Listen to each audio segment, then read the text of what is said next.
Shalom. Starting off, I want to give all praises, honor, and glory to Yahweh, Bahashim, Yahweh Shai, Bahashim, Rakakwadash. Double honors to the elders and apostles of Great Millstone, who are learned the truth from. And Shalom select out there. Today's title of this lesson will be Dallas, Man Unalives Two Sisters. And this goes out to you Negroes, you Latinos, and you Native Americans, the true Hebrew Israelites of the Holy Bible. Once again, today's title of this lesson will be Dallas, Man Unalives Two Sisters. So I have a quick Fox 4 news article and it reads, Dallas man admits to killing sister in fit of rage. Arrest advocate says. So let's read it down for a little information. It says right here, sisters killed in suspect's fit of rage. It says Dallas police say a man who murdered two sisters admitted to the killings, saying he was in a rage. Let's get a little bit more of this. It says the shooting happened at the Broadstone Paragon Apartments on Inner Washington Avenue near Lamont Avenue in Old East Dallas at about 3 a.m. Amaya Lockett, 24, and Jalissa Lockett, 22, were shot to death early Saturday morning following an argument. The suspect was dating one of the sisters. The sisters both leave behind young children who now don't have a mother. It says right here, the girl's father says the law still doesn't feel real. He wants the man who took their lives to be prosecuted to the fullest extent. Police say the sisters were shot and killed inside their Dallas apartment on Washington Avenue, just south of Lamont Avenue and east of Central Expressway. Amaya's boyfriend was also shot but is expected to survive his injuries. Police say Sadiq Shabazz, Jalissa's boyfriend, was the shooter. Arrest documents say the four were hanging out at the apartment when Jalissa and Shabazz started arguing. Amaya and her boyfriend went into the bedroom to get away when they heard a gunshot. When Amaya went to see what happened, Shabazz shot her and then shot her boyfriend as he tried to barricade himself in the bedroom, police said. Amaya's boyfriend was able to call 911 and tell police what happened. You hear about violent crimes and stuff like that happening, but you think, oh, it won't happen to me, said Jossie Lockett, the sister's father. Jossie says before the shooting, Jalissa was questioning if she wanted to stay in the relationship. The arrest documents say Shabazz admitted to shooting all three people out of rage. He also told police that he didn't mean to kill anyone. So we're constantly seeing what a rise in killings, constant bloodshed, increased violence, murder after murder, people acting cruel and savage, and the heart of many is constantly waxing cold. And we see this man, I'm gonna scroll down, let's take a look at him. He was on a reign of terror, and he claimed that he didn't mean to kill anyone, but he unalived three people. You see, the Lord is constantly putting spirit on these people to do these things, do spiritual vengeance. These death angels constantly working overtime for the Lord, and we constantly see these things left and right. And the love of many is constantly wax cold, increased violence, murder after murder, constant bloodshed, people acting cruel and savage. We keep seeing these things left and right, killings upon killings, things are to get worse and worse, and we keep hearing about these things. So I have a quick video to show you guys, but before I start this quick video, let's get a quick precept. This is the book of Zephaniah, chapter 3, verse 5. And it reads, the just Lord is in the midst thereof, and he will not do iniquity.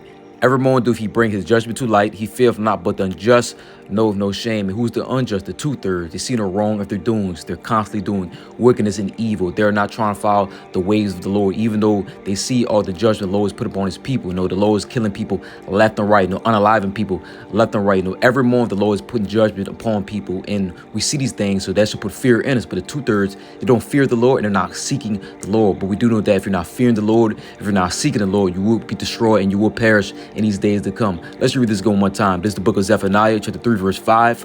And it reads, the just Lord is in the midst thereof. He will not do iniquity. Every morning do he bring his judgment to light. He fails not, but the unjust knoweth no shame. Let's get another quick precept. Just a very quick lesson. This is the book of Deuteronomy, chapter 32, verse 39. And it reads, see now that I, even I am he, and there's no power with me. I kill and I make alive. I wound and I heal. Neither is any that can deliver out my hand. And we already know that the Lord is in perfect control. He's doing everything. And it's also a fearful thing to fall into the hands of the living power, because Yahweh by Hashem, Yahweh Shai, he's in control. He's doing everything. All these judgments you see, all these killings. He's killing and making alive. He's constantly he's healing, but he's also killing at the same time. The Lord is in perfect control. He's doing everything. That's why I have to constantly fearing the Lord. We have to constantly be seeking the Lord in these days to come. For the Lord is about to put heavy judgment on the face of the earth, and we've seen these things play out left and right. Calamity after calamity, tragedy, disasters. We already know that Yahweh by Hashem, Yahweh Shai, he's in control. He's doing all these things. Let's read this one time. This is the book of Deuteronomy, chapter 32, verse 39, and it reads, "See now that I, even I, am He, and there's no power with me. I kill and I make alive. I wound and I heal. Neither is any that can deliver out my hand." That's plain upon the tables. So let's get this quick video real fast, and then we'll just get the rest of these precepts. All right, bear with me real fast. Officers admitted he did it in a rage. Amaya and Jalissa Lockett were shot to death early Saturday morning following an argument. The suspect was dating one of the sisters. The sisters both leave behind young children who lost their moms. Fox 4's Amelia Jones spoke with the woman's father. Amelia's in Dallas tonight. Amelia. Steve, their father tells me that the loss still doesn't feel real. He says that he wants the man who took his daughter's lives to be prosecuted to the fullest extent. They were beautiful women coming into their own right, beautiful mothers. This is how Chauncey Lockett will remember his daughters, 24-year-old Amaya Lockett and 22-year-old Jalissa Lockett. To have them gone is a piece missing.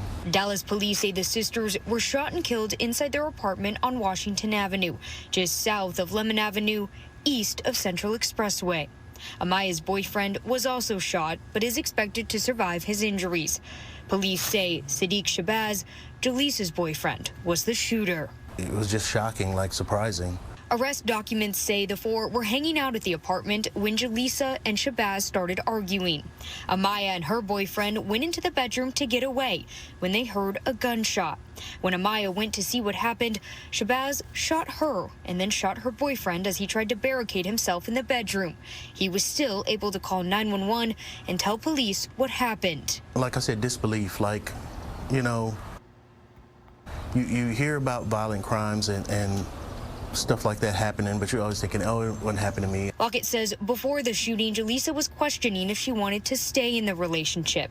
The arrest documents say Shabazz admitted to shooting all three people out of rage. He also told police that he didn't mean to kill anyone.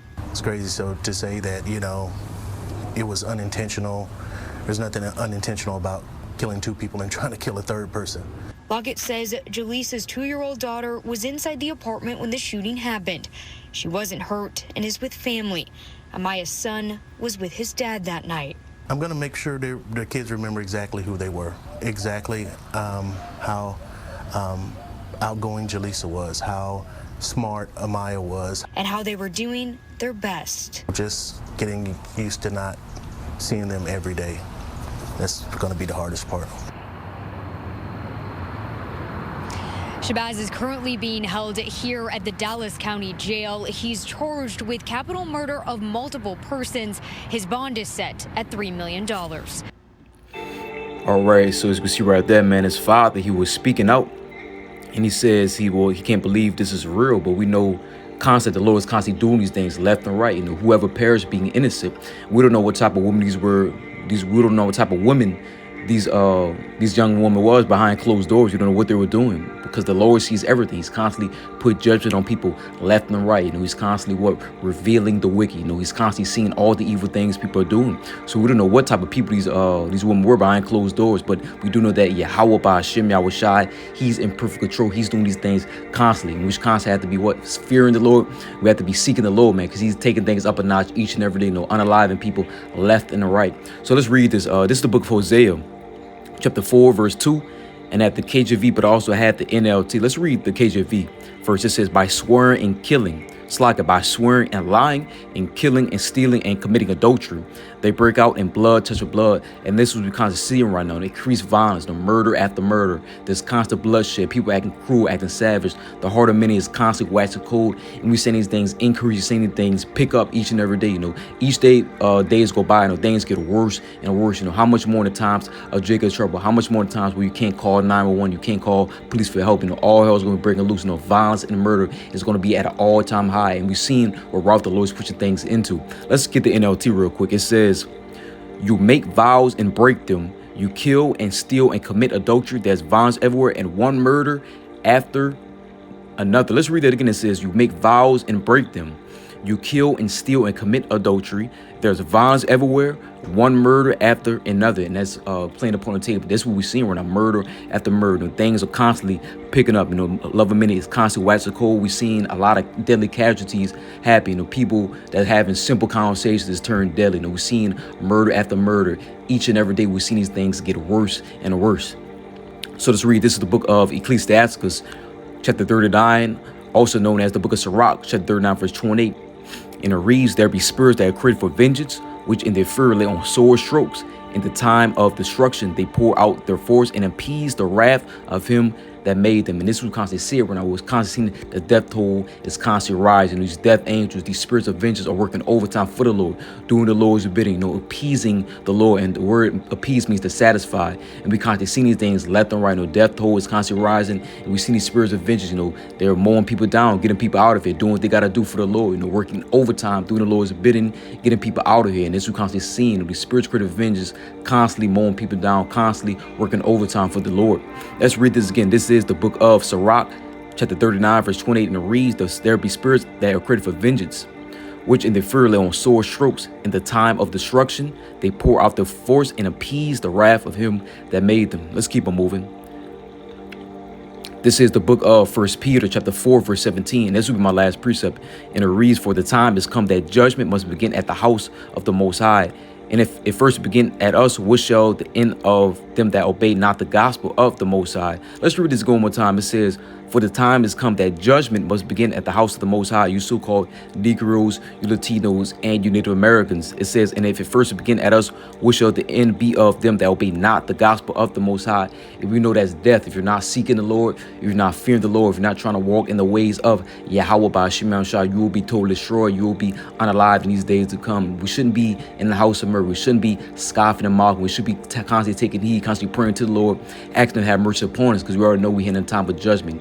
Jacob's trouble, a time never seen before, are we about to come into. Calamity upon calamity, great tribulation, great suffering, and great troubles are coming to the face of America. And that's what we constantly warn our people left and right. But we're also saying, if you keep doing wickedly, you keep scoffing, you keep walking in your evil ways, the Lord will destroy you, and you will perish in these days to come. You so-called Negroes, Latinos, and you Native Americans. If you're not seeking the Lord, if you're not constantly fearing the Lord, you will be destroyed and you will be perished in the days to come. And that's what we're constantly telling our people left and right.